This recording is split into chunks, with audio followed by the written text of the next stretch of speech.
Assalamualaikum warahmatullahi wabarakatuh. Hai teman-teman, kali ini saya akan menjelaskan bagaimana masuknya Islam ke Indonesia.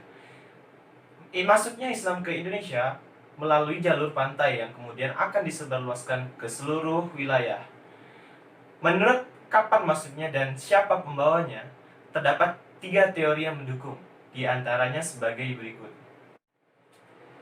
Yang pertama, teori Gujarat. Menurut teori Gujarat, Islam masuk ke Indonesia sekitar abad ke-13 Masehi yang dibawa oleh pedagang dari India atau Gujarat. Dasar dari teori ini yaitu kurangnya fakta yang menjelaskan bahwa bangsa Arab dalam penyebar luasan agama Islam di Indonesia.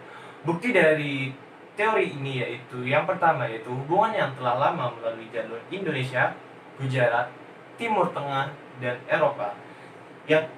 Yang kedua yaitu adanya penemuan batu nisan Sultan Samudra Pasai Malik Al-Saleh yang berasal dari tahun 1297 Masehi.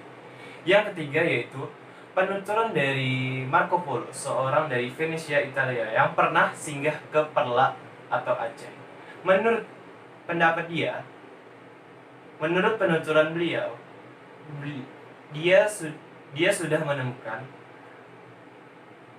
orang-orang yang telah memeluk ajaran Islam dan pedagang dari India yang telah mengajarkan Islam di Perak atau Aceh.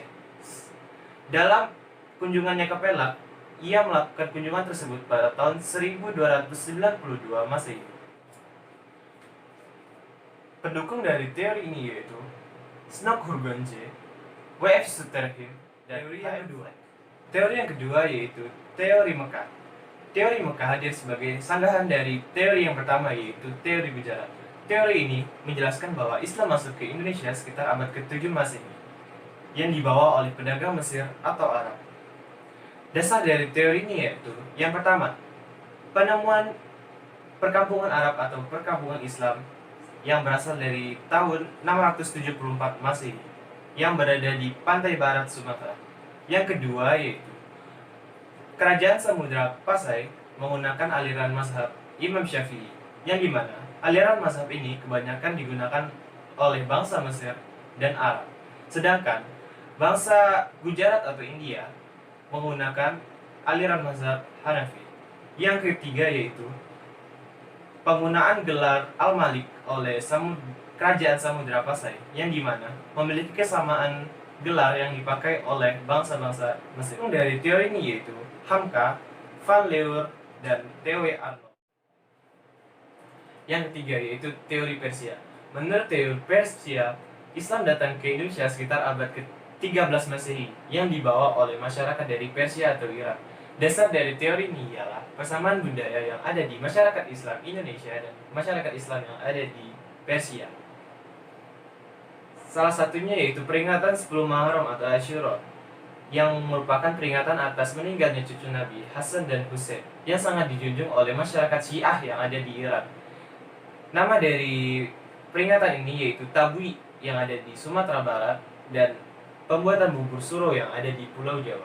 Yang kedua yaitu persamaan ajaran yang dianut oleh